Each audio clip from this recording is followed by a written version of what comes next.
Welcome to the Kolbecast, episode 119. Thank you for joining us. Today we're joined by Tom and Noëlle Crowe of the American Catholic History podcast. Their podcast covers interesting Catholics and their influence on American history. Tom and Noëlle share some highlights with us, in addition to how and why they started this endeavor, and some of the other interesting things that they're doing. This was a lot of fun for me, as they talked about some of my favorite places, Wisconsin, Bardstown, Kentucky. In addition to one of my favorite questions, was George Washington Catholic? We hope that you'll enjoy the show.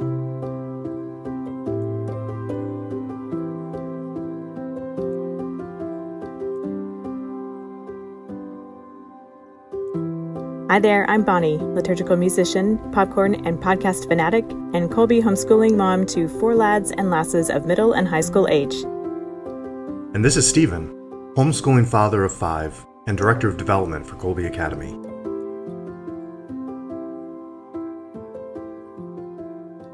Stephen, do I remember correctly that you passed through some historic sites on a recent road trip? Yes, it was somewhat intentional. I had to pick my daughter up from a camp out in West Virginia, no, in Maryland. And so my son, who we love American history, traveled with me, and we stopped at a battlefield site in Tennessee, and then we spent the better part of a day up at Gettysburg, which was amazing. It was really amazing. It really is. So I was in seminary at Mount St. Mary's in Emmitsburg, Maryland, which is only about 10 miles south of there. And a lot of the seminarians spend a lot of time at Gettysburg. It's the closest town, such as it is a town, but also just the battlefield's incredible. So, yeah. It's amazing. Yeah, there were just so many things I didn't know about. We jumped right in about the like from the start. We were touring the museum, and there's like this 42-foot tall, 370-foot long painting. It's a circular thing, and I thought, oh, that's kind of neat. They've got this little diorama sort of stuff, and it's like, well, this is the actual restored painting from the late 1800s, and I'm thinking, okay, this just got a lot more impressive. Yeah. Or standing at in the National Cemetery where Lincoln gave the Gettysburg Address, or looking over where those Southerners had to charge for Pickett's charge. It's just all of those things it was an experience. Yeah. Standing there, a little round top, looking out across, and yeah, it's so well preserved, and they do such a good job of telling the story of that incredible battle. We actually did an episode on the history of Catholics in that area, how Catholics first came to Gettysburg, and how Gettysburg kind of became a city. And then during the battle, St. Francis Xavier Church, which is on High Street south of downtown, had been used as a field hospital. And some of the wounded, because it was North and South wounded who were brought there, because the battlefields are all around the town. Very little of fighting happened in the city, of course. So yeah, when they were bringing wounded in, they weren't really discriminating. You can't go here, you can't go there. Just like, we got wounded, let's bring them in. But the St. Francis Xavier Church was used as a field hospital for 3 months after the battle, before they finally got all the wounded out. Some were just too wounded to move. But then it remained too damaged for usage because of just all the blood and gore and damage, and the pews were ripped out and everything, for another 3 months. So it was a full 6 months before that church could be used for mass again. But the people did an amazing job. The sisters who came into town to help out, the Sisters of Charity from Emmitsburg, the Mother Seton sisters came up and did a phenomenal job as nurses. And anyway, yeah, it's a phenomenal place to visit and walk around, experience it all. Wow. Well, I was going to ask you, Stephen, if you knew of any Catholic connections with the landmarks, and we got that from our guests today, Tom and Noëlle Crowe of the American Catholic History podcast, one of my favorites for a long time. It's really an honor to have you all here. Welcome to the Kolbecast. Thank you so much for joining us. Great to be here. Thank you.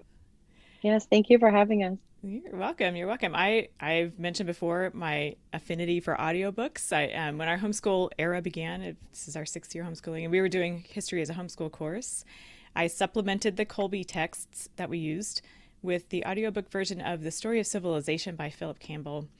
And when we got through all that, I went looking for more history resources on audio to continue that trend. And I found your podcast, American Catholic History, and it's been a great supplement or anytime listen for us. And so it's really a treat to get to talk to you guys today and introduce you to our listeners who might not yet be familiar with you guys, not yet fans of your podcast, but today's the day. So fantastic. I was going to say, I mean, that's so great to hear, because that is actually one of our goals for our podcast. And one thing we would love to be able to do is get that in the hands of more homeschoolers to use as supplement. And eventually, when we have the time and the financial support, we would love to actually create some more resources around our podcast for use. So that's great to hear that it's been a good resource for you. Good. Yes, it's been great. And I listen to them. I listen to them on my own too, and we're not all together. So it's at the top of my list. So great. For listeners who aren't familiar with you, though, would you tell us a bit about yourselves and your backgrounds? Sure. So Tom and I live in Steubenville, and I got married 5 years ago, so just a couple years before we started the podcast. And I'm actually from Massachusetts originally, but then had lived down in the Northern Virginia area, worked for the Arlington Diocese. And my background, well, actually, it's funny, I've gone back and forth. I have an MBA and a master's in theology. So I've gone back and forth between doing business and catechesis. But I spent a lot of time in catechesis, actually discovered the catechesis of the Good Shepherd when I was in Virginia and working as a DRE. And through that, then got into Montessori. So I'm actually an AMI trained Montessori guide.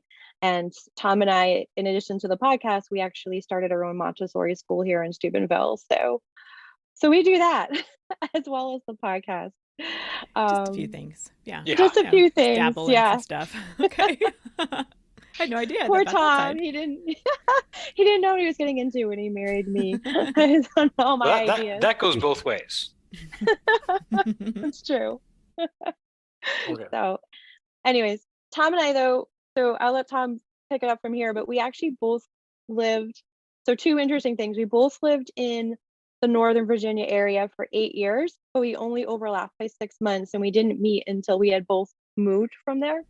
And we're also both named after our grandfathers. So those are fun. A couple of interesting. Yeah, she's named after her mother's father. I'm named after my father's father. So my background, so I mentioned I was in seminary. I was in seminary for 3 years, from 2005 to 2008 for the Diocese of Arlington. And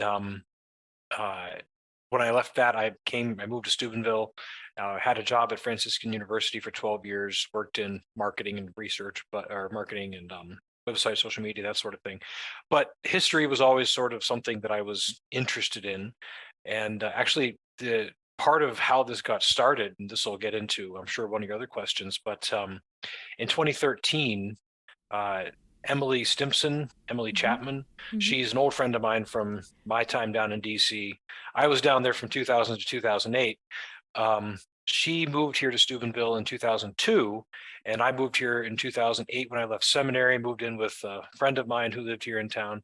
And Emily asked me one day if I would be the researcher for a book she was commissioned to write, the American Catholic Almanac.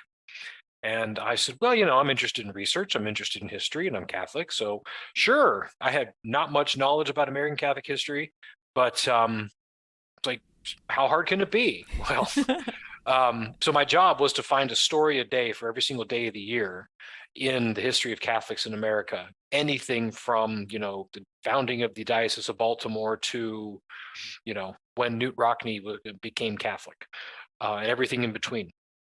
And to find a place to put each of these things on the calendar, which of course became the challenge, because a lot of things are on the same day or there's nothing on a day.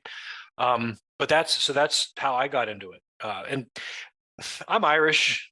We love telling stories and getting into telling stories. And also I've always found storytelling and analogies to be the way that I teach. And so just those have been the strongest ways for me when I teach.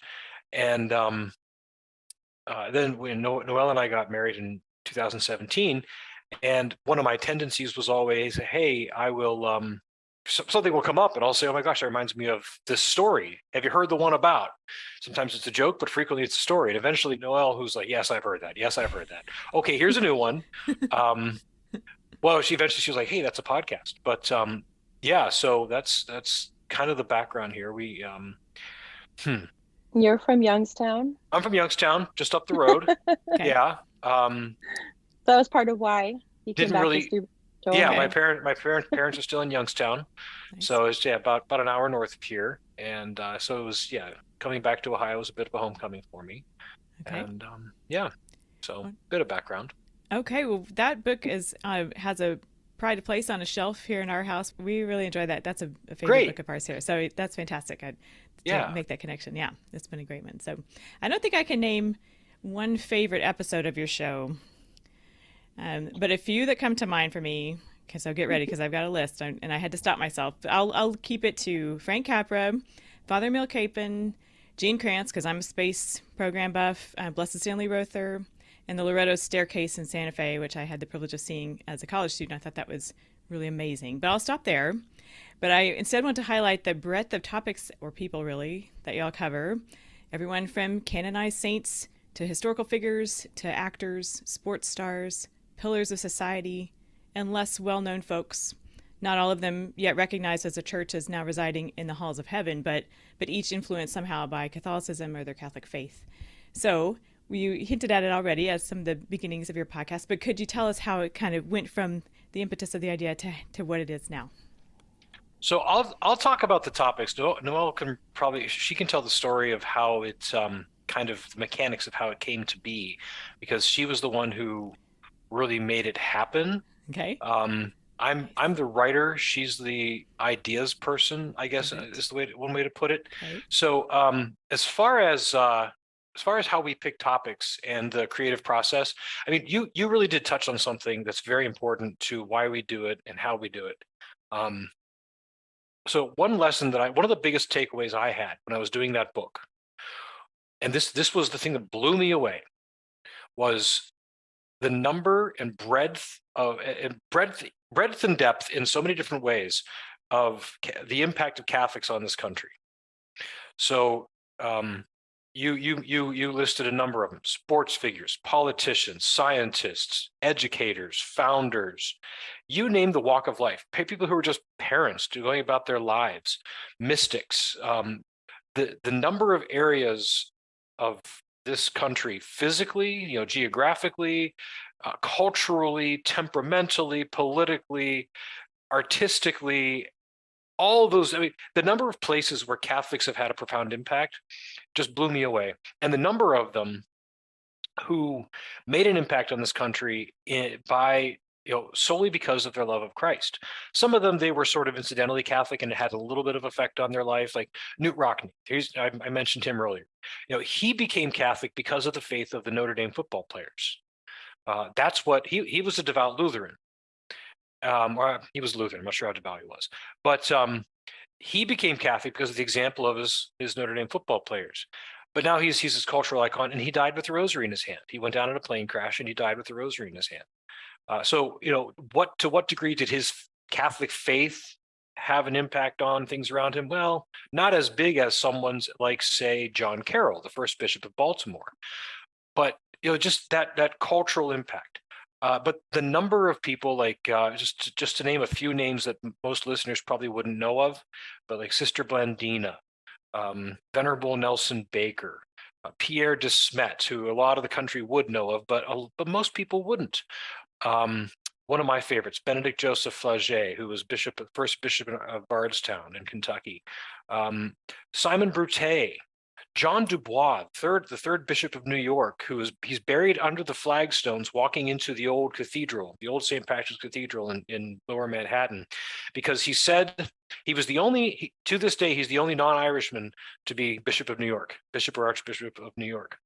But he said, before he died, he said, when I die, bury me under the path coming into the cathedral. You walked over me in life, you shall walk over me in death.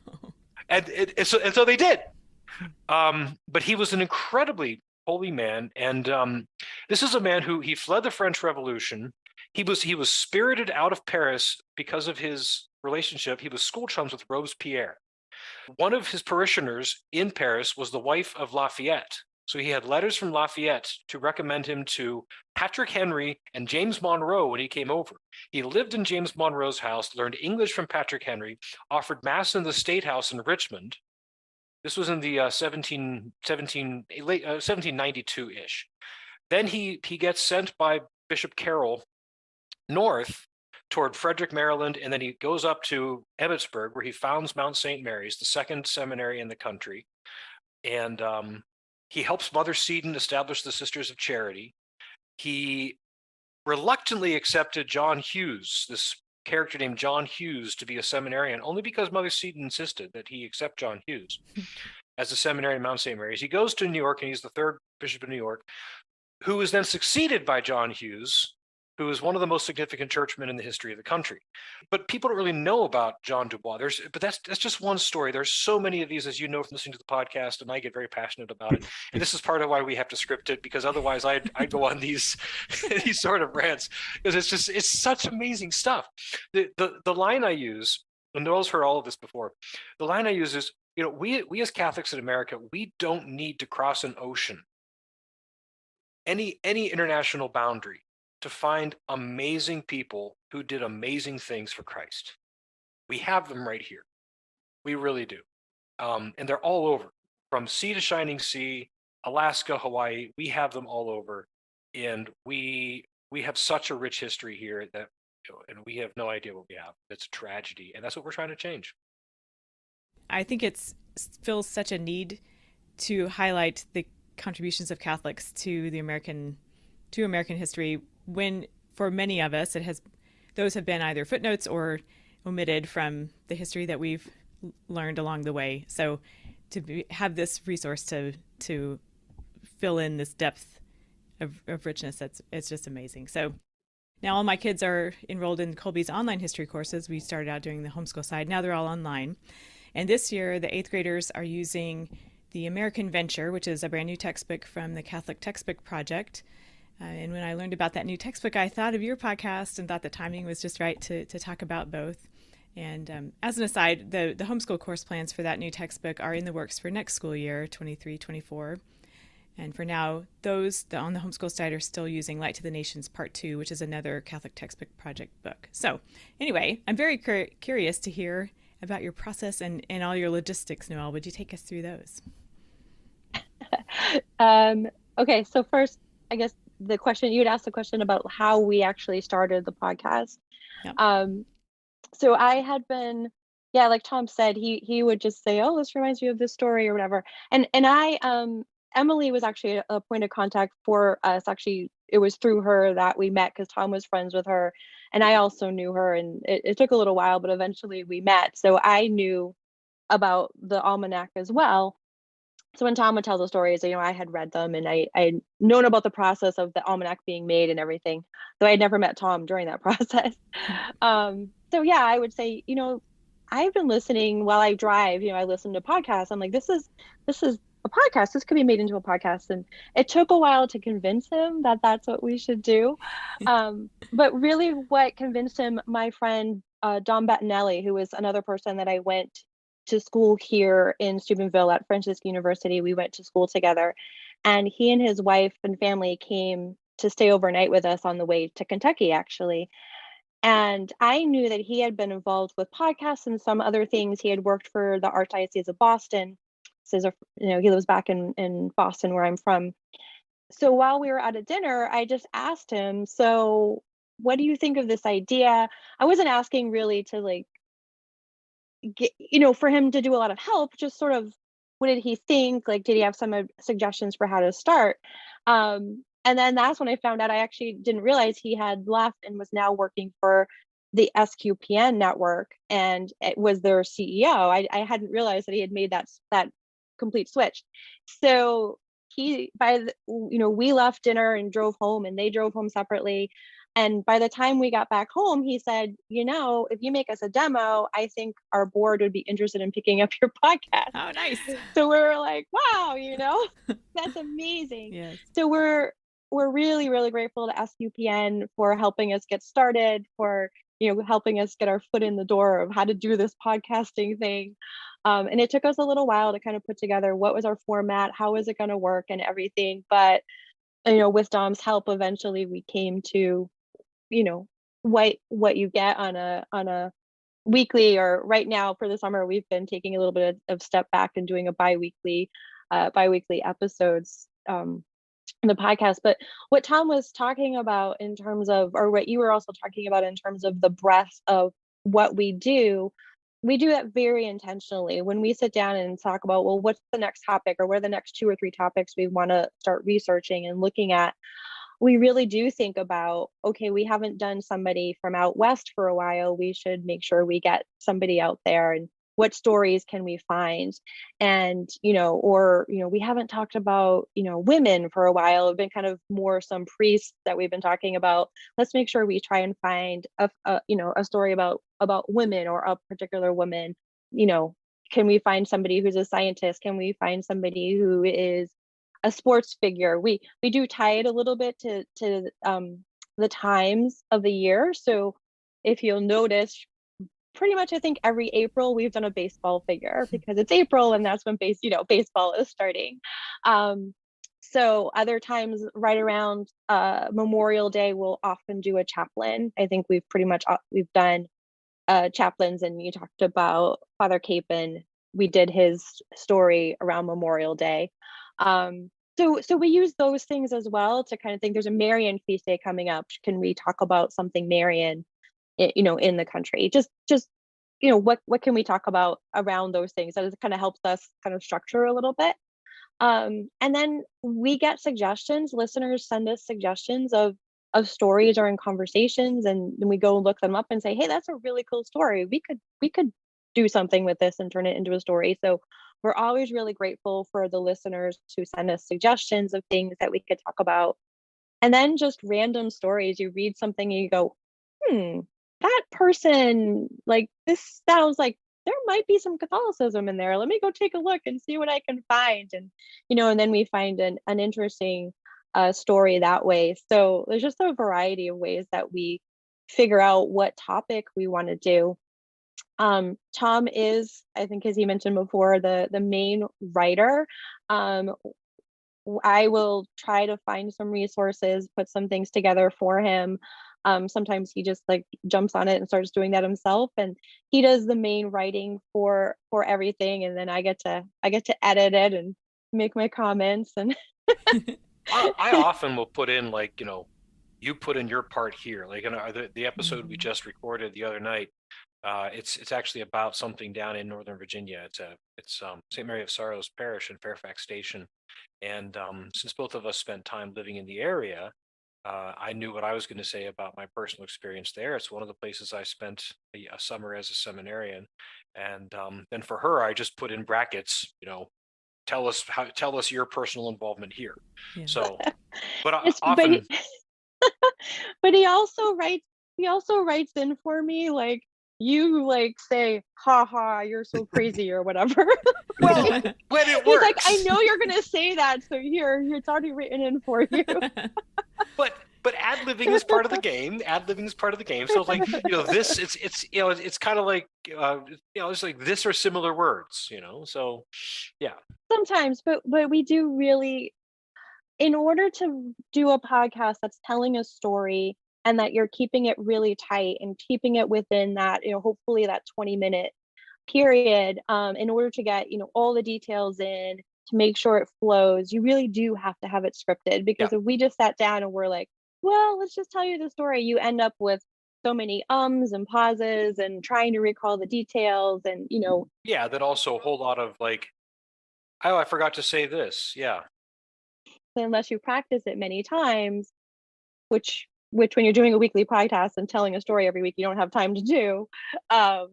You just really need it to be written out for you to tell.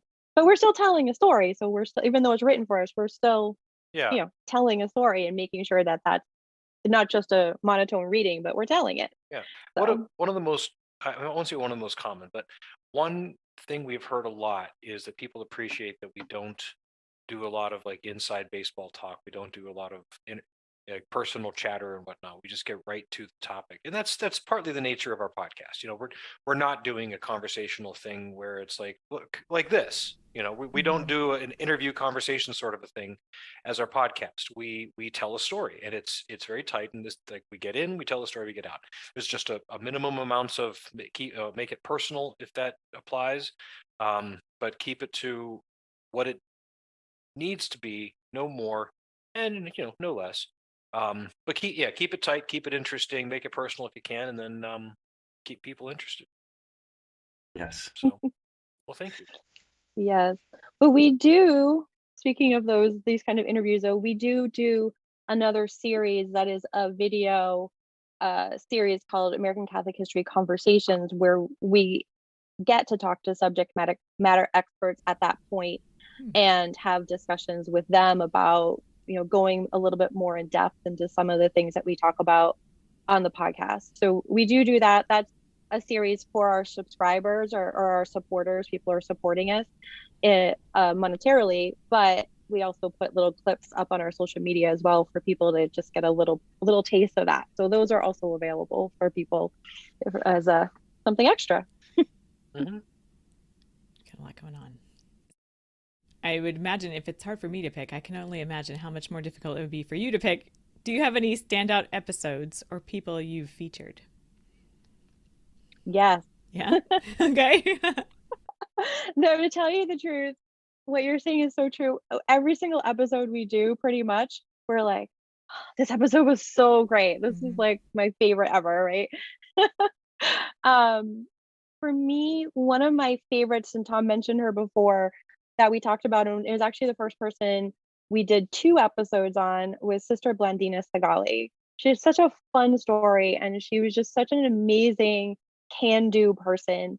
So we did our first episode on her life out west, because she was a sister of charity from Cincinnati, and actually came right after her vows, came here to teach in Steubenville for a year before she found out she was being assigned to Trinidad, which she was really excited about until she found out that it was Trinidad, Colorado, which is actually kind of the point where the Santa Fe Trail turns south when you're going out west. So anyway, so she served out in Trinidad, Colorado.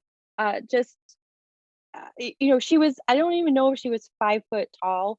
She was 22 years old, went out by herself, and did things like, she needed the school rebuilt because it was in disrepair and nobody was doing it. So she's like, all right, well, I'll do it myself. And of course, eventually her people are like, oh, you shouldn't do that. So they came and started helping her. And she, made friends with Billy the Kid and basically stopped lynching in their town. And then eventually went down to Albuquerque, where she worked in the diocese to, again, build schools, build hospitals. And she was just really forward thinking. She had them put in gas lines. Was it pipes? Gas lines. Yeah. I was going to say for running water, but also gas lines, even though they didn't have that available to them yet. When they built the hospital there, she had them put it in so that it would be ready when it came. Right. So, and then after all that out there, she came back east and worked with her sister. They started an organization for Italian immigrants to help them as they were coming. So it was sort of a social services thing with language classes and helping them get jobs and have community and other things. But then she went and became what was the word? But basically she became juvenile probation officer, essentially. Yes, exactly. Thank you. Probation officer, so that children or youth who got in trouble could be remanded to her care, right, instead of somebody else. So, it's just little Italian nun and then it's like, what, 70 something, she learned how to drive a car because cars had come around. Yeah. It's time to learn how to drive a car now. So 75 years old with sight that probably wasn't very good anymore. She learned how to drive a car. She was phenomenal. Yeah, I mean, just a phenomenal person. And we were super excited because the Santa Fe, they opened her cause, and so now she's a servant of God. And so we're whenever somebody that we like just think is amazing, then we find out that their cause was opened fairly recently. it's just super exciting. So Yeah. so I'll say that. And then there's one other person whose cause is not opened, which Tom and I both think is a tragedy. Is a priest down in Birmingham, Alabama, named Father Coyle, and he was actually shot on his porch at point blank range by a Protestant minister who was extremely anti-Catholic and was part of the KKK. And this minister, he shot him because the Father Coyle had married this minister's daughter to a Catholic. His daughter had converted to Catholicism, and then he had married her to a Puerto Rican Catholic. And so this man came and shot him. Then he went to the courthouse, turned himself in. It took a while for an indictment to come down because this was all kind of, everything was all kind of run by the KKK. Eventually it did. They had a trial, and he was acquitted because everybody from the judge through many of the jury members were all KKK members. But this actually kind of ended the hold of the KKK in that area, because so many people were horrified by what had happened. So another figure who just not a lot of people know about, but he should be known more. And we are really hoping that eventually one day we'll see his name on a cause for canonization that's opened up. So I can't say that I mean, if I had to pick some of my favorites, I would go back to our very first episode, and she's the one that I talk about a lot. Her name's Margaret Hari. She's a similar story in some ways to Sister Blandina, but she's basically stayed in one city. She was an Irish immigrant, and shortly after coming over, all of her family except one of her brothers died of cholera, and that brother abandoned her. So at like 9 years old, she was living with this woman Welsh woman, who had been on the ship that her family came over with. And she stayed as basically an indentured servant in that woman's house until she was old enough to marry. Then she married a man, another Irish immigrant, his name was by the last name of Hari. And they lived in Baltimore for a short time. And then he was sick, so they had to move to New Orleans because apparently they thought the weather in New Orleans would be better for a person with tuberculosis. Okay. Go figure. Anyway, so they had a daughter, and shortly thereafter, he died. Her husband died. He went back to Ireland thinking the sea voyage would help him, which of course it didn't. He died on the voyage, and then like a few months later, her daughter died. So she's lost all of her family a second time, and she's alone in New Orleans, and she's working as a washerwoman. And she sees these kids in this orphanage across the street, the Ursuline orphanage across the street, who are playing, and she says, "Okay, I'm going to help them out." So she buys a cow and provides the milk, and whatever milk she doesn't have to provide, she sells. She ends up being so good at selling milk that she's able to buy. Eventually, she has a herd of cows, and she becomes the milkmaid of New Orleans. She makes a lot of money at that, and then she has so much money. This guy comes along and says, "Hey, my bakery is sort of going under. Can I get a loan?" She says, "Sure." So she gives him this loan, and then his bakery starts to fail again. So she takes it over, and she becomes such a well-known baker that she becomes known as the bread woman of New Orleans, and people completely forgot about her very successful milk and cheese business. But through it all, she was a major benefactor of all kinds of charities, especially orphanages and schools and things for kids. Major benefactor of all of these. No one had any idea how much money she was giving away. During the Civil War, so she came over in like 1820-ish. During the Civil War, because she went all over the city feeding people. During the Civil War, of course, the Union occupied New Orleans pretty quickly, and General Butler, who was the martial law is instituted. General Butler is in charge. He's the Union general in charge, and she gets arrested because she keeps going through the picket lines. She's like, "You know what? I don't care about your barricades. Those people need help. I'm going over there." So she finally gets arrested, and she's brought before General Butler. And General Butler says to her something like, "You're not supposed to be doing this." She says, "Well, is it President Lincoln's will that the people should starve? What the heck?"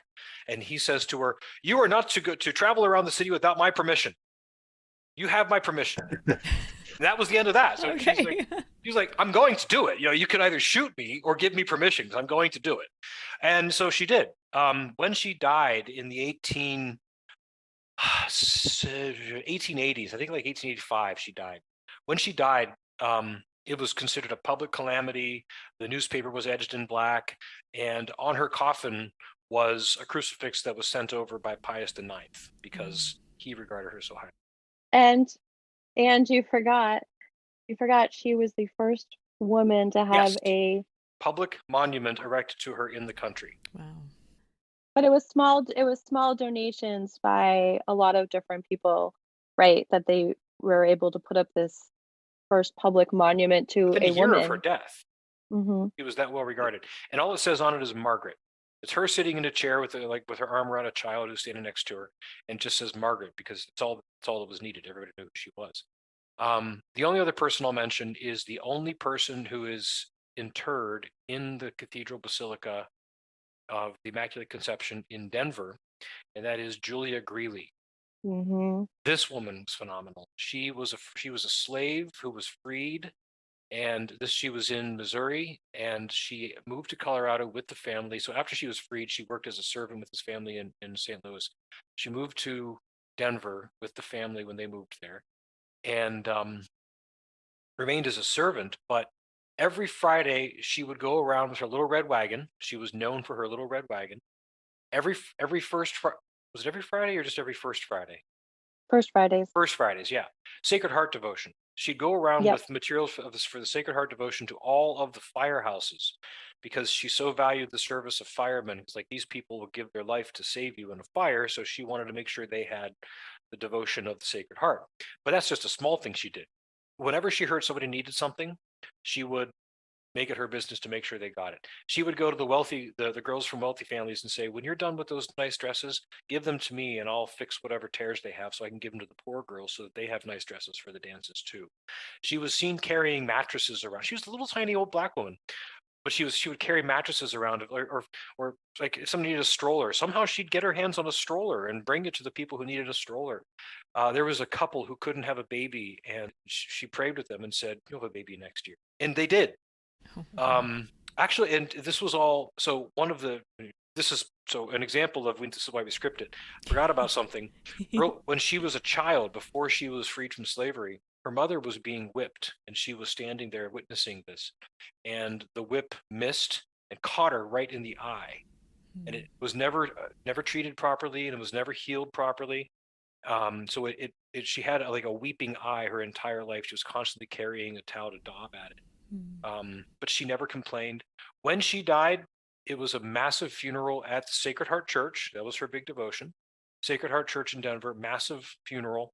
And the common refrain was, I thought I was the only person she helped. She would actually only bring charity to white families during the night so that they were not seen receiving charity from a black woman. She was so conscientious of that, which of course, we look at that now, like, well, she shouldn't have had to, but in that day, that was the case. But she was so conscientious of that. She was so sensitive to it. She's amazing. Is she blessed yet? No. She's got to be venerable. Anyway, servant of God. Servant of God. Yes. But no, she was phenomenal. Yes, she is buried at the cathedral. Yeah. In Denver. And Tom left out, with all of her amazing devotion to the Sacred Heart, she actually died on the Feast of the Sacred Heart. Oh, wow. That's right. Yeah. She just collapsed. She was going from here to there and just collapsed in the street. So. Yeah. But amazing. Yeah, it's another amazing story. We have so many of them. I'm surprised Noëlle didn't mention her grandfather, which we. That's true. We did his story on around June 6th of last year. He was hero of D-Day and a very, very devout Catholic. So. Yes. We're filling up our queue very quickly of episodes to check out. And for Kolbe families living in these areas, you've got field trips you could take to check out DC. Anybody going to the DC area? If you go to the Washington Monument, you don't see them anymore because no one goes on the actual stairs. But inside the Washington Monument, there are all these stones that came from states and countries and whatnot, and civic organizations, and they're inscribed. That was a fundraising campaign by the committee that built the Washington Monument back in the 1850s, 40s, when they were trying to raise the money. And then after the Civil War, when they finally completed it, one of the stones donated came from Pius IX, and it said the Latin "A Roma Americae," from Rome to America, and because Pius IX wanted to honor the great man Washington, who I believe became Catholic on his deathbed. There's evidence. There's I very was going to ask you about that. highly suggestive evidence. There's no proof. There's highly suggestive evidence. But so Pius IX donated this stone. It comes over. The know-nothings, these anti-Catholics, like, well, we can't have this. This is a sign that the Pope's going to take over America and make it his new Vatican, and this is going to become. They really believed this stuff. So they broke into the shed, they stole the stone, they busted it up, they chucked it into the Potomac, and the original has never been found, or parts of it have been. Anyway, so if you go to the Washington Monument, there are all these. So they are there. John Paul II did actually send over a replacement in the early 80s. So there is a stone from the Pope that says "A Roma Americae" inside the Washington Monument, but it isn't the original. It's the one John Paul sent over. But yeah, so you're going to ask about that. What's your specific question? Well, I just wanted to see if you had heard that or if you had thoughts about that. I know one of my wife's siblings had been visiting Mount Vernon and they had a rosary there at the side of his bed, and so they were asking about that. But then, comments about going up the river to I think that was right, to a monastery or something that was just in the area, and Yeah. So yeah, so he was good friends with the Carrolls, John and Charles and Daniel. Of course, Charles signed the Declaration of Independence. Daniel signed the Constitution. John was the first bishop of Baltimore. He was good friends with them, and he actually had in his private chambers an image of the Blessed Mother that had been given to him by the Carrolls hanging on the wall. He was very good friends with Catholics. He, by tradition, made the first donation to St. Mary's Church, now St. Mary's Basilica in Alexandria, the first Catholic church in Virginia. He was, and that was at a St. Patrick's Day dinner at the home of John Fitzgerald, who had been one of his aides de camp during the Revolutionary War. He was very favorable toward Catholics and actually ended the practice of Pope Night, which was the American version of Guy Fawkes Night. Now that some people could say, well, that was politics. We were trying to get the Canadians on our side, but like the phraseology he used wasn't just "you idiots, this is bad diplomacy." It really was like, don't offend them. They're good people. And then also, and this is very significant, on his deathbed, he did request that a man of the cloth come, but he didn't request an Anglican priest. He sent for a Jesuit priest from across the Potomac. And now in our episode about this, I think I said it was Leonard Neale, because I didn't realize there were about 4 or 5 Neales who were priests in Jesuits in that area at the time. Leonard Neale was the second Archbishop of Baltimore. He succeeded John Carroll, but it might have been him, might have been one of his brothers, but one of the Neale brothers went over and ministered to George Washington on his deathbed. And the tradition within the Maryland Jesuits, this is back when you could still trust them, was that he did in fact convert on his deathbed. So that's the tradition. Now, there's no contemporary definite proof, and that's easy to it's easy to explain because who'd believe them, and also it's not necessary to hold on to the proof. It's between him and God. But yeah, so I mean, there's no proof, but I believe it. That's really good. Yeah. I'll have to go back and pick that one up. So he had lots of Catholics, and like a few of his major assistants, like Casimir Pulaski, was a Polish, very different, Polish cavalry officer who was brilliant, but also very, very loose cannon sort. But he was a brilliant cavalry officer. He came over and he was very important in helping the Americans win the Revolutionary War. Of course, Lafayette, who was a questionable Catholic, but he was Catholic. There were a number of other Catholics. He had at least one more Catholic aide de camp. Even Moylan. Yes, Moylan.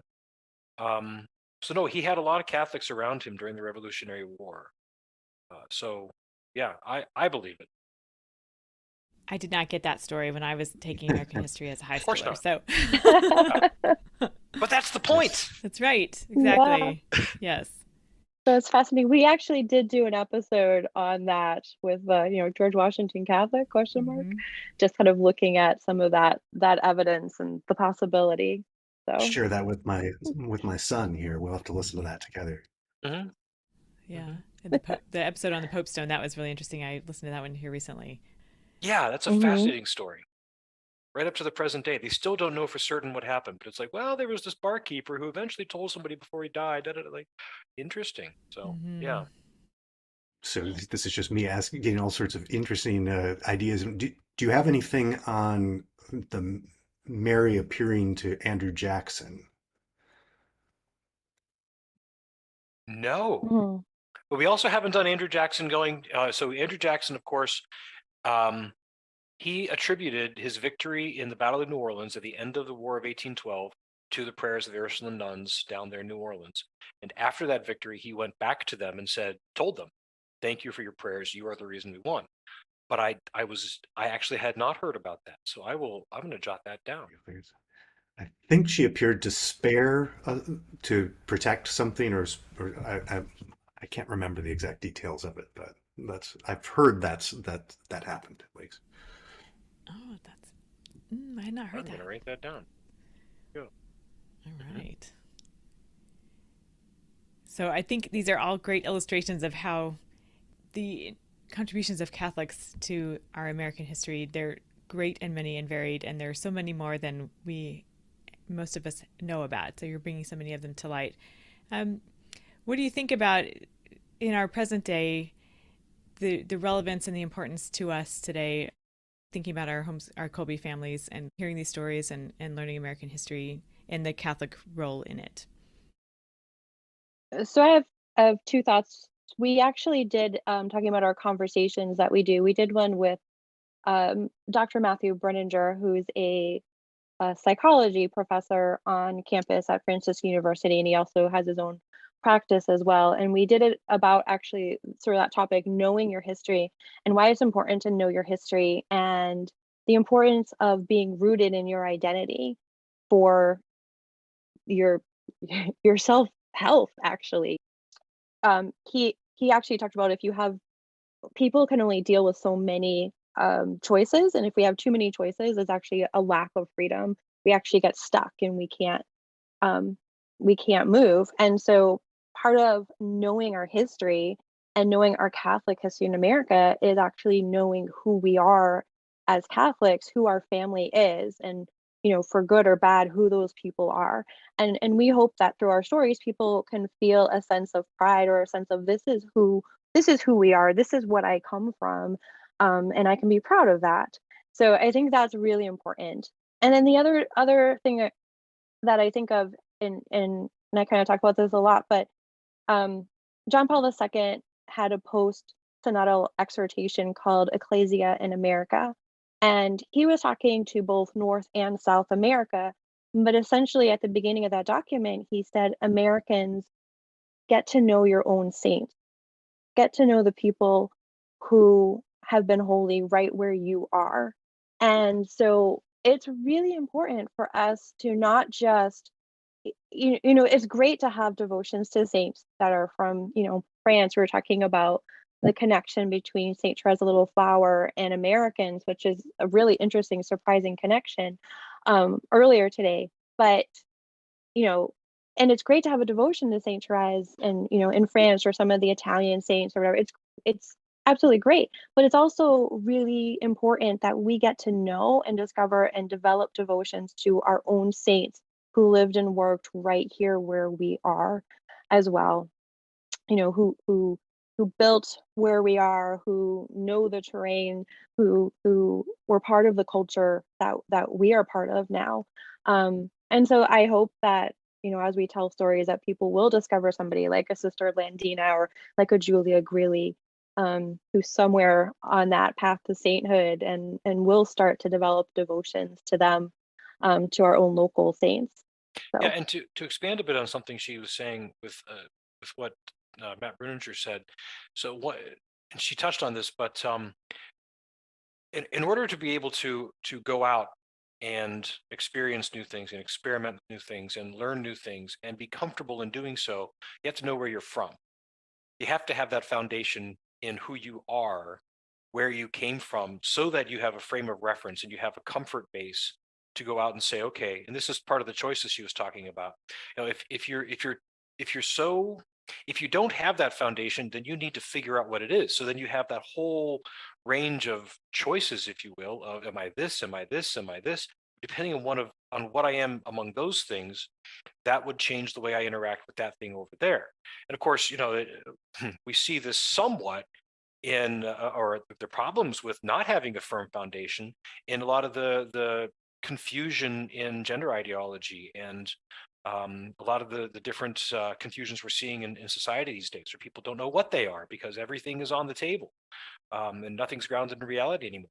But it's only when you really have a sense of who you actually are and where you come from that you then have the foundation and the comfort level to go out and experience other things and try other things and have a frame of reference to interpret other things. And that, and then having that foundation, you're able to say, okay, what's good, what's not good, what works, what doesn't, and why.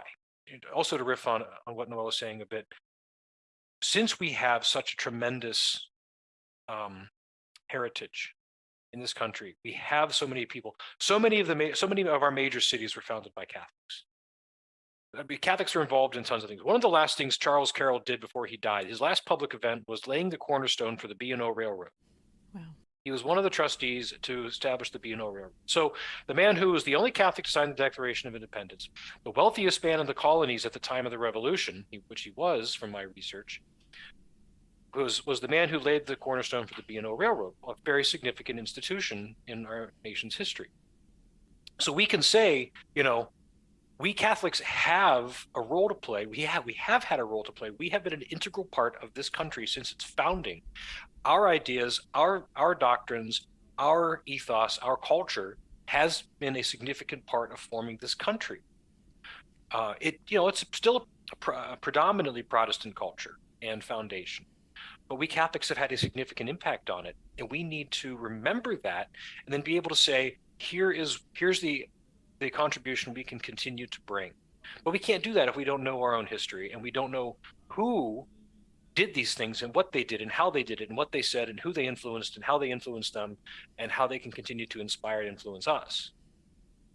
So that's that's sort of how we can do this and who we are and why we can, why we should, why we can, redeeming the time and redeeming the place, being salt and light, etc.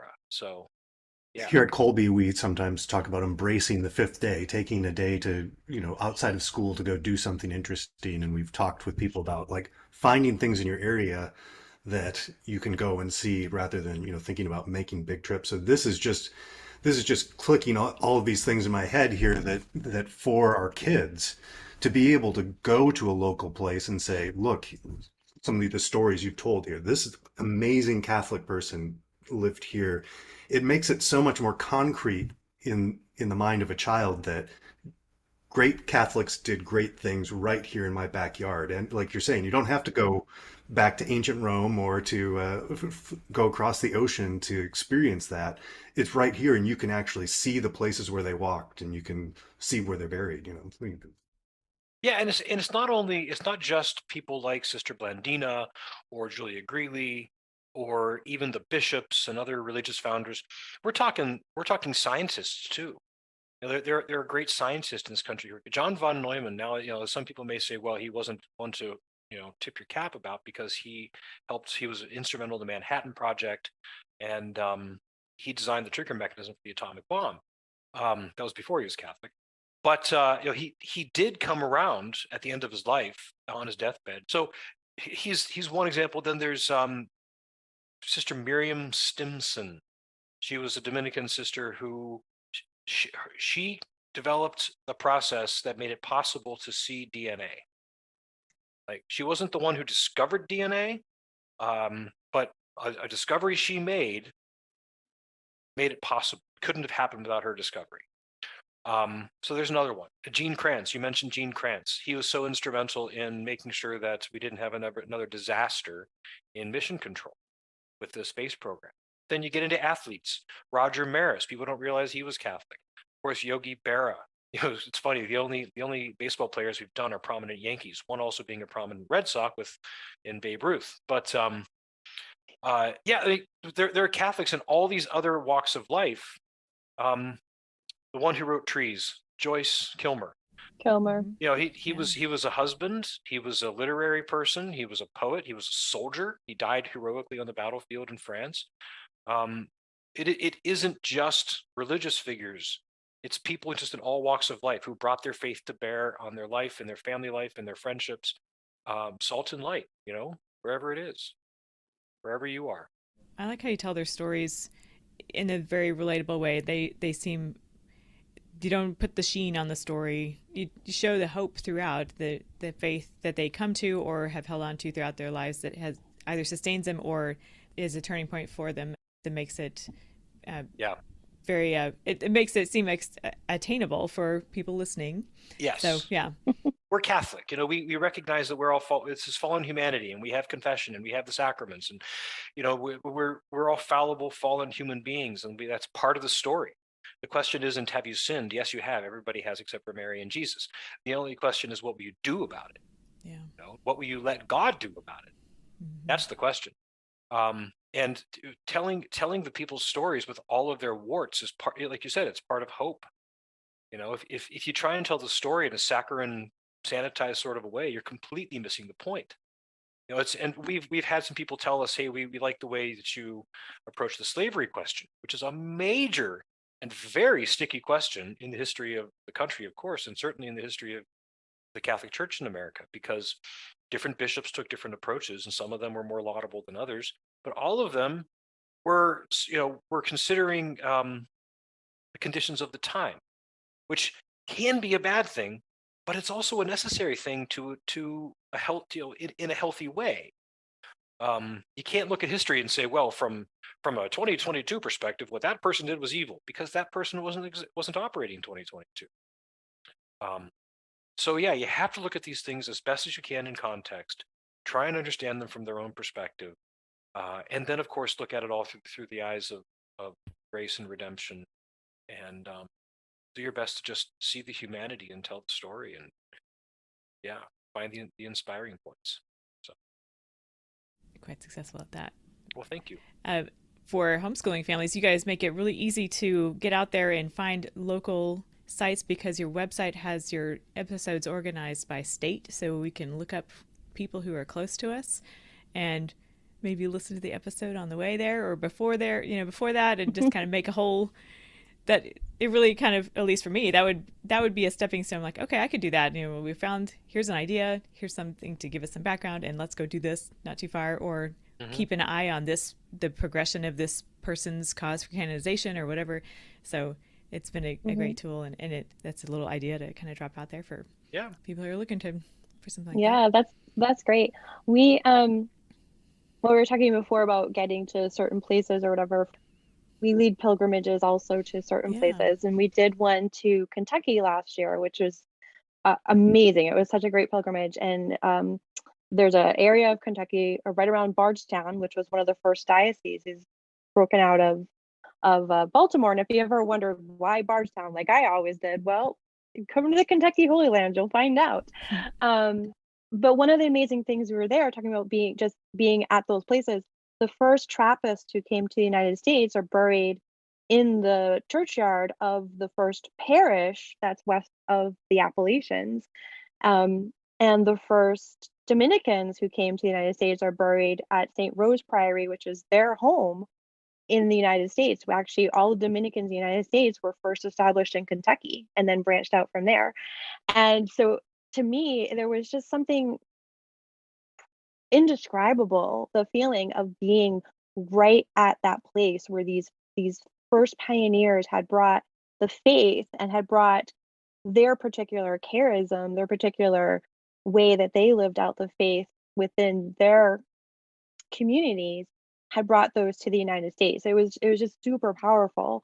And when we're on pilgrimage, we do exactly what you were just talking about. We play the episodes about the place we're going to as we're heading there, so that everyone has a chance to listen to it, and then has it fresh and can just really appreciate the history and how that place came to be, to made it possible there. So yeah, it's really cool.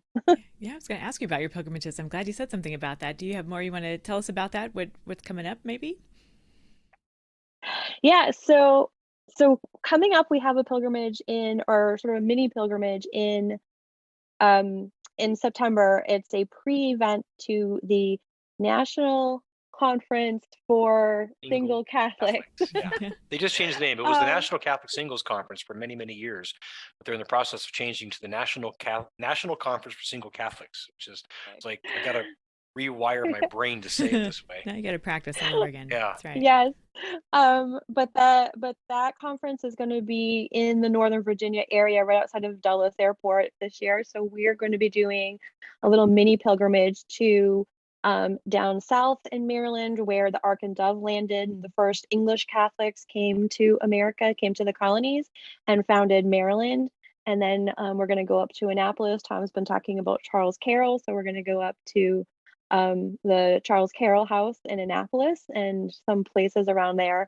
Also White Marsh, which is the home of John Carroll, the first bishop of the United States.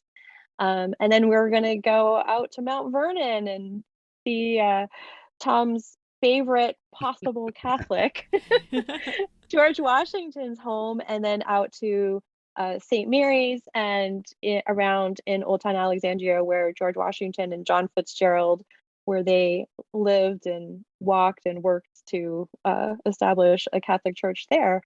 So we're going to do those things in September. Wow, neat. And then, yeah, so we have that. We've also been out to Santa Fe, and we've done pilgrimage out around in places around in Santa Fe, which is a very, very old Catholic city, older than the United States.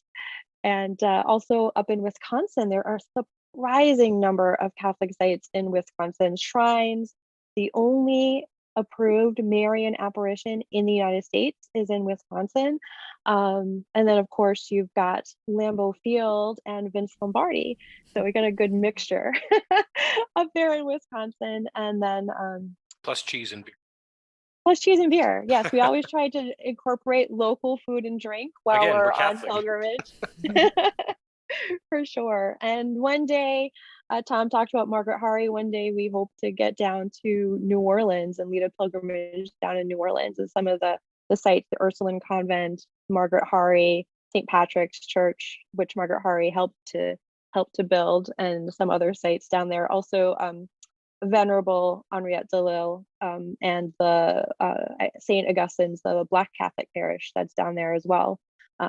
So to see the mark of some of those ladies find Catholicism down there. Makes me happy to hear you mention Wisconsin, which is my home state. We grew up about 40 miles south of where the new Our Lady of Guadalupe shrine is. Mm-hmm. Mm-hmm. That's actually on the itinerary that we worked out. So our itinerary that we worked out so far is we start up in the Door County area, up at Green Bay, do a few things up there, St. Brillibord, of course, Our Lady of Good Help, and then head west. We might stop at Roland Gardens, but then head west to La Crosse, and then after being in La Crosse, head over to Milwaukee and stop at Holy Hill along the way, and go to St. Josephat, which is a really cool church in Milwaukee. Also the Joan of Arc, St. Joan of Arc Chapel. There are a couple at Marquette. Yeah, at Marquette. A couple of Mhm. things in the Milwaukee area were on the itinerary. But anyway, yeah, no, I really want to do that one. We haven't been able to pull it off yet, but I really want to get a group together and do that trip, because it just looks like fantastic. We've done so many episodes in Wisconsin. They're like, it's for a while there, it was like every month or two we'd say, oh, here's a cool story. It's Wisconsin, another Wisconsin story. Yeah, It was amazing. Yeah. and this is part of the amazing thing. We sort of touched on it, but just the number of stories that there are from across the country, and the surprising places you find a concentration of really awesome Catholic stories. Like Wisconsin isn't that surprising, because you had a lot of Germans go there. You had the French coming down from Canada, but then and Belgians also. I mean, the apparition was Belgians. But then Kentucky. I grew up in Northeast Ohio, 5 hours from central Kentucky, I had no idea there was so much awesome Catholic history in Central Kentucky. I knew about the bourbon, but I didn't know about the Catholic stuff. So it's a wonderful place. We went there. We're going to go back. It's a wonderful If you place. yeah, So, if you're in driving distance of Bardstown and you have not been there, you have to oh go, even if you just drive past those beautiful yes, convents, monasteries. Yes, yes. Well, in the Proto Cathedral, it's amazing how large it is considering it was built in 1820. It was completed in 1820. It's a huge building for its age, and it's beautiful. 50% of the people in that hmm county are Catholic, so it still is, Mhm. it's still a Catholic county. it's yes. Wow. Actually, yeah. So we one of the American Catholic History conversations that we're going to do is with Father Richard Gooden. He is the administrator, maybe pastor by now, but administrator of Holy Cross Church, which is that first parish west of the Appalachians. It's on land donated by Basil Hayden. And Father Gooden, he's actually a descendant. If you're familiar with Yankee Doodle Dandy, the song, Father and I went down to camp along with Captain Gooden. He's a descendant of Captain Gooden. But he's from that area. And he said, if you look at the graveyard out here outside the church, you're only going to see like 3 or 4 last names that sort of repeat themselves over and over again. There are a few outliers, but pretty much just these 3 or 4 names. He said those are the families that still live here. And it's like most people who lived here grew up not knowing any Catholics because there's just no Catholics who live here. Anytime a Catholic moves into the area, they're like, I don't know, it's all Catholics here. There's no Protestant churches. So they either become Catholic or they move away. But it's still Mhm. like that. So we're going to do a conversation with him because he's great. We talked to him when we were down there. Just get a bit more of that local flavor and insight because it was a really cool conversation, just a quick talk. So we'll expand that a bit. All right, now we're ready to pack up and go. Let's go to these places. Sounds great. Yeah, yeah. Ready. Please Let's do do it. let us know. We can't wait to. Oh my gosh. Okay. Sounds so exciting. This is coming out in September. When is the your mini pilgrimage? September 14th, 15th, and 16th. Is Okay. that's That's the pre-event, and then the conference is the weekend of the 16th, 17th, and 18th. right. Okay. I hesitate to say this sort of since it's September now and this is airing originally, but Thanksgiving will be here in very short order. And as we all know, the time goes faster all the time. So you guys have, like you were saying, tying your episodes to the calendar and the liturgical calendar. The episodes around Thanksgiving and the founding of America would be great listening. That'll be on the agenda here. hmm So just Yeah, another thought there. absolutely. Yeah, actually, we should put Yeah. together like a American founding list. I'm not sure if that's Yeah, one that'd of be handy. the. I think I have a founding fathers category on the website, and that's specifically about exactly that. Okay. So you have it organized by category and state. That's neat. Yeah, okay. Yeah, we do have. So if you go to our website and hover on episodes, the drop down will have search by category, I believe, or browse by category. hmm You click on that. Now I have to adjust the way it displays, but it'll take you to the bottom of the episodes page where they are all there. They're alphabetical. So it's a bit of a hodgepodge. So it's not the best organized thing. I also build websites. I Okay. built our website. I manage it. So yeah, I have to adjust the way the categories are displayed, but we do have them. But we do have an episode on Thanksgiving. We do. Yes, and Squanto. about the Squanto and the first Thanksgiving, there is an episode. So if someone's looking for some information leading up to that, we have some Halloween type ones. We have, uh, of course, the Guy Fawkes one, which comes right after that on November 5th. So we have some good episodes coming up that are sort of timely to the season for sure. Good stuff. Good stuff. We could keep talking about lots of stories for Oh a yeah. long time. But one day, Tom and I are still sort of building support for this and looking for time. But we do, like I mentioned, have a lot of ideas of resources we'd like to be able to put together for homeschoolers or just people looking for supplemental things for home or even for adults. We are going to be actually doing our first online course this fall, so we're a little nervous about that, but I'm not. we've you're not okay, good. One of our longtime listeners actually is homeschooling and asked, would you be willing to do this? So we're putting that together and one day we hope to have a book of 100 Holy Americans for kind of a 7-8-year-old reading level, but one that parents could read to their children as well, and get to know some of these people in a book form. So we have a lot going on. Pray for us. And hopefully one day we'll have some of these resources out. So I'll definitely let you know when it happens. Yeah, thank you. Please do. Mm-hmm. Well, I've tried to rein in my enthusiasm. Hopefully it's still evident, though. Thank you all so much for putting together this wonderful podcast and all the other things you're working on and making available. Tom and Noëlle, it's really been a pleasure visiting with you. I'm so glad I got to meet you. Likewise, our pleasure. Thank you so much for contacting us. Yes, thank you. This has been a lot of fun. Good. Subscribe to the Kolbecast on your favorite podcast app so that you don't miss an episode.